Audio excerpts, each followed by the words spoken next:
Hey there, and welcome back to Coder's Journey. I'm super pumped to kick off a brand new series today where we're going to be building a modern, maintainable application using the modular monolith architecture in ASP.NET Core.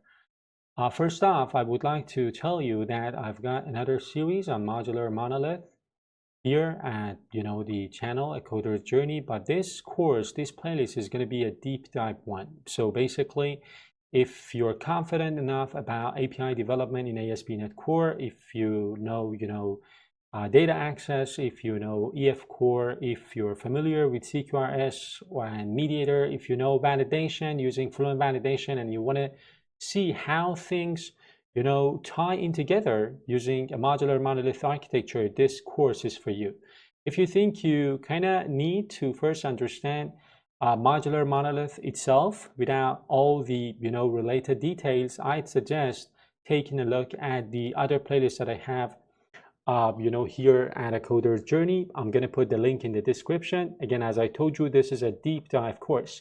And before we dive in, if you haven't already watched other playlists here at a Coder's Journey, the one about like clean architecture, I've got another one about domain modeling and domain-driven design.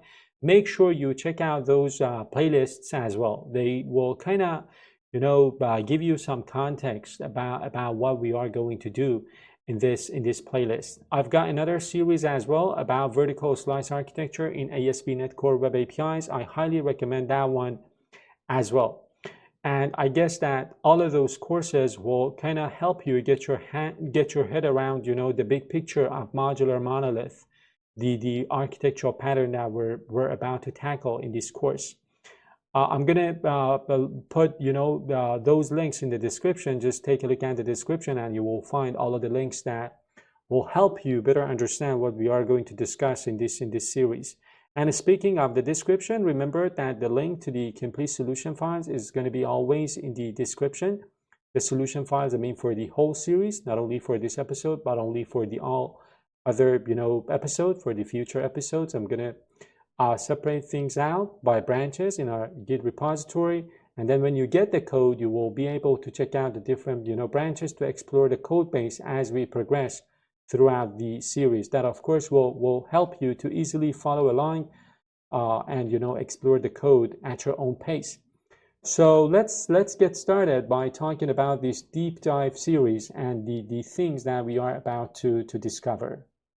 As I told you, today we're gonna jump straight into setting up the project, talking a little bit about the fundamental ideas behind modular architecture. So let's get cracking. For episode number 1, we've got a few key goals that we're gonna nail down. So by the time we wrap up this episode, you'll be able to understand the modular monolith concept, set up your solution with multiple modules in ASP.NET Core, and of course you will understand how to create your first domain entity, which is going to be the book, and implement a couple of really neat domain level patterns like guard clauses and the result pattern. And finally, we'll configure EF Core with SQLite to get our persistence layer up and running. So let's start with a quick recap on the modular monolith itself. So what is it? Let me type the name here as well so that you kind of know what we are talking about. So let's talk about modular monolith. Think of modular monolith as a monolith first. So a monolith is a traditional architecture, which means that you've got like one single app, a monolith. But right now, the modular monolith, I mean the modular part, means that this modular application, this monolith application, is neatly organized into distinct separated chunks, which we call modules. So this architecture has two parts to it, right? So it is a monolith, but it is a modular monolith. So each module represents a specific business area, like an inventory system or a payment service. The key is that each one is self-contained. It's got everything it needs, typically structured into different layers. Like the domain layer will hold the core business rules, like your entities, value objects, domain services. The application layer deals with use cases like handling commands and queries. The infrastructure layer handles external concerns like EF Core for database access or third-party service integration. And finally, you've got the API layer, which houses your controllers, your endpoints. The real power of this modular monolith architecture lies in its benefits. So it gives you a clear separation of concerns, that's for sure, which makes the whole code base much easier to maintain and prevents us from having spaghetti code. Crucially, it also, prepares us for future microservices. So if one module gets too big or needs to scale independently, we can just lift and shift it out into its own microservice down the line. So it's a great way to start simple but keep our options open.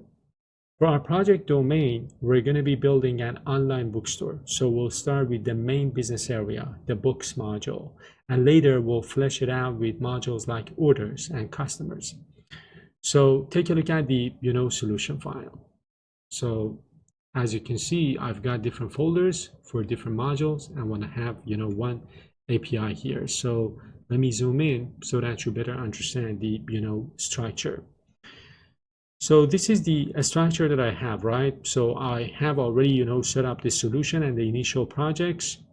Of course, you can go ahead, open up the terminal and do the same thing in Visual Studio, or as I told you, you can grab the full solution files using the link in the description. First, you need to create the solution file. Then you need to create the main entry API project, which is a standard ASP.NET Core Web API project. And then of course down the road, we will be creating a separate API for this module to hold the endpoints. And then we're going to map the endpoints in our the main entry API project, if you will. Anyway, in this module, online bookstore .books module, we're gonna implement the clean architecture, right? So we're gonna create like a layered structure in order to enforce our separation of concerns. We'll make three different projects like domain, application, and infrastructure. And this is how we physically enforce the modular part of this modular monolith architecture. And then of course you need to add your data access layer. At least this is something that we want to do in episode number 1. We're going to use EF Core with SQLite as our provider to persist our data. So this is again something that I have already done, right? So you need to of course install a couple of packages. What I am going to do is to zoom out so that you guys can see what I've done. So instead of my infrastructure layer, as you can see, I've installed a couple of NuGet packages, and then of course I've got my project references to the application layer as well as the domain layer. Now let's quickly check out the other projects as well. So my application layer has a dependency or a project reference to my domain layer. Of course, my domain layer doesn't have any project references. And as I told you, the infrastructure layer has a dependency on these NuGet packages and the domain and the application layer. And this is my API, which has a dependency on the application and the infrastructure layer.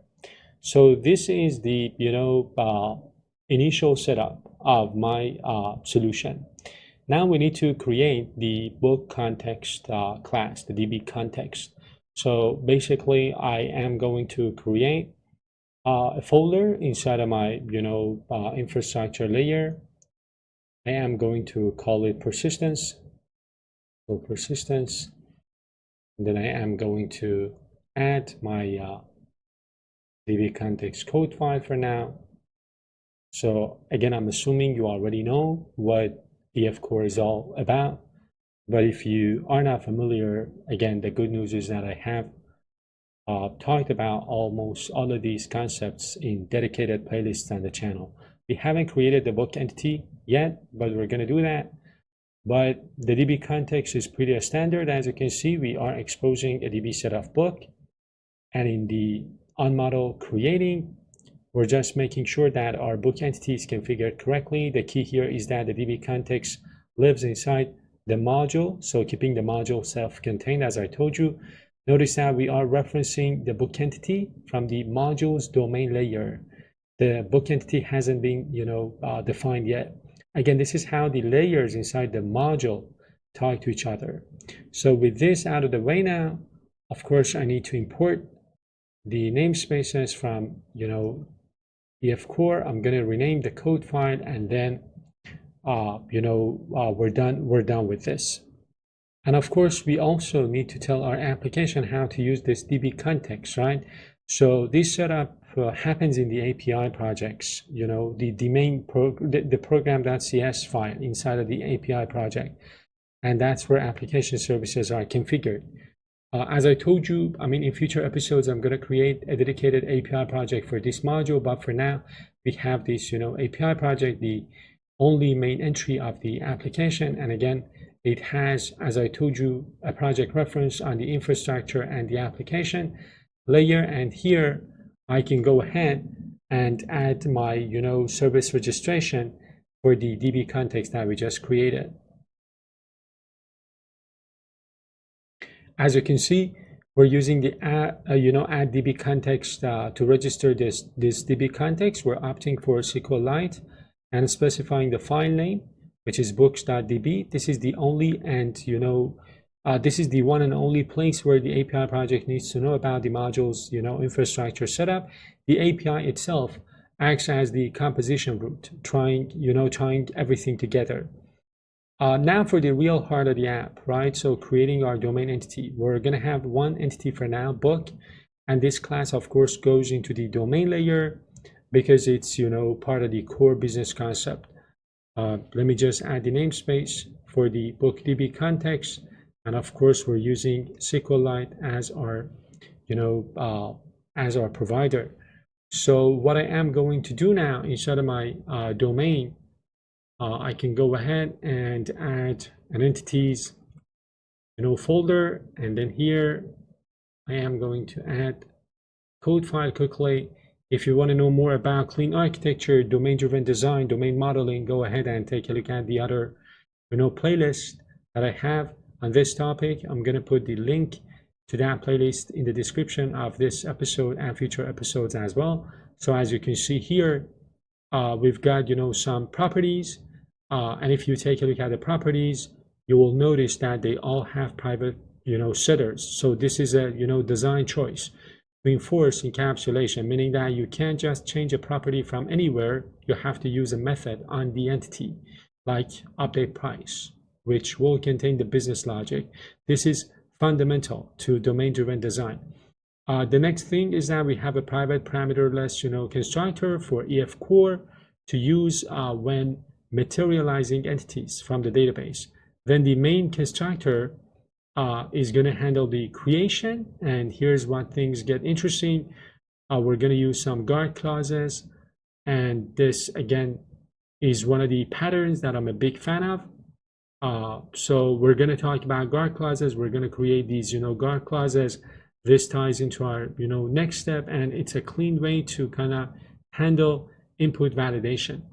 And then after our guard clauses and our constructor, we're going to use the update price method, which demonstrates a business operation. If the new price isn't valid, we return a failure using the result pattern, which we'll detail shortly. If it is valid, we update the price and return success. The entity's job is to protect its own estate, invariants, as they're sometimes called in domain-driven design, and enforce these business rules.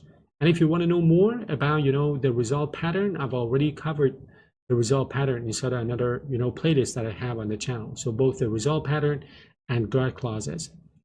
And then the next step would be to add our guard clauses. So what I am going to do, the guard clauses or guard clause is like a neat little pattern, right? As I showed you, to make sure invalid data doesn't even get a foot in the door of your domain logic. So in order to create some guard clauses, you're going to use a static class called guard in this context. So let me go ahead and rename this code file. And I am going to add another folder. I will probably rename these folders down the road, but for now I'm going to call this comment. And then inside of it, I'm going to add a code file, a class, as I told you, a public static class called guard. And a guard clause, as I told you, is essentially an early exit if a precondition isn't met. If the input is bad, it throws an exception immediately. This keeps our book constructor clean. So instead of having, multiple if checks, we just chain the calls to guard that against that something. And if the check passes, the value is returned and the construction, of the object proceeds. If it fails, an exception is thrown before any part of the entity is in an invalid state. So this makes our business logic, read much smoother. So this is the first, guard clause, which is going to guard against null or empty. If we've got like validation error, we're gonna throw an argument exception. Otherwise, we're going to return the value. I'm going to create another guard clause for now for against negative or 0. We will probably extend these guard clauses down the road, but for now, 2 guard clauses will suffice for us. So now I need to go to my book entity and, use this namespace. And of course, I'm going to rename this as well. And our final piece of domain magic for this episode is implementing the result pattern. So when an operation might fail, like our update price method that we've got inside of our entity here. So if that fails, what we want to do is to, instead of, throwing an exception or returning a nullable object, we return a result object. And this result explicitly signals whether the operation was successful or not, making the outcome a first citizen, a first-class citizen in the method signature. I'm going to create this result class in my domain project. So I've got an issue here as well, which I'm going to fix shortly, but I'm going to add a code file to my common, folder. And what I am going to do is to create this result class. Of course, there are NuGet packages that you can use for implementing, guard clauses, and the result pattern, but I have decided to implement things here from scratch. So this is the constructor, and of course I am going to define these static methods as well. So, take a look at this code. It's a simple class, right, with 2 key properties, is success and an error message. We use the static factory methods, these 2 methods, so result.ok and result.fail, to create the result object. Back in our book entities update price method, we return result.fail if the new price is invalid and result.ok on success. Let me rename this code file as always, and this is what we are, returning. So this pattern is brilliant because it forces the caller of the method, likely, a handler in the application layer, if we're using CQRS, to explicitly check the outcome, making failure handling clearer and less error prone than, relying on catching exceptions for expected failures. I paused the video and fixed these errors as well. So basically, I removed that period. That is also possible. I mean, by, designing the syntax, the API of the guard clauses so that they kind of, allow you to separate the against part and the part that against is working on. But anyway, I have removed that period for now because I want to keep things simple. In future episodes, probably my domain model will evolve and I will, move things around a little bit. Anyway, this is it. Let's recap on what we did in episode number 1. So we really hit the ground running today. We created the solution structure for our modular monolith. We added 1 module for now, so books with its, essential layered folders, domain application and infrastructure. We've configured EF Core with SQLite and hooked it up to our API project, and we implemented our core book entity and enriched our domain with the guard clauses for constructor validation and the result pattern for expressive business operation outcomes. Your project is now rock solid at the domain model, right?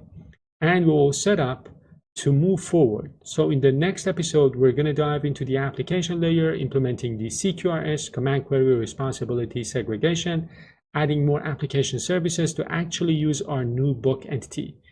If you found this, first episode helpful, please smash that like button, subscribe to A Coder's Journey so you don't miss out on the rest of the series, ring that notification bell as well. Thank you so much, guys, for tuning in. Stay tuned for the next video. Happy coding. Bye-bye.